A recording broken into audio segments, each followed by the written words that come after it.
విశాఖ కడప మధ్య నడుస్తున్న Tirumala daily express ను గుంతకల్లు వరకు పొడిగించనున్నట్లు రైల్వే అధికారులు ఒక ప్రకటనలో తెలిపారు. గతంలో తిరుమల ఎక్స్ప్రెస్ నంబర్ 18521, 18522 రైలును విశాఖ మధ్యన నడిపేవారు.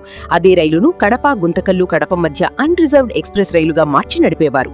దీంతో గుంతకల్లు నుంచి కడప మధ్యలో రైలెక్కి విశాఖ వరకు వివిధ స్టేషన్లలో దిగాలనుకునే ప్రయాణికులకు రిజర్వేషన్ దొరక్క ఇబ్బందులు పడేవారు.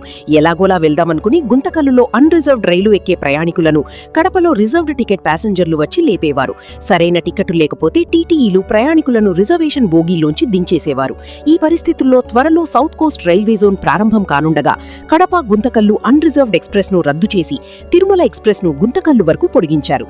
గుంతకల్లు విశాఖపట్నం తిరుమల ఎక్స్ప్రెస్ రైలు నంబర్ 18522 మే 15వ తేదీ నుంచి గుంతకల్లులో మధ్యాహ్నం 1:30కు బయలుదేరి మరుసటి రోజు ఉదయం 11:30 విశాఖపట్నానికి చేరుకుంటుంది.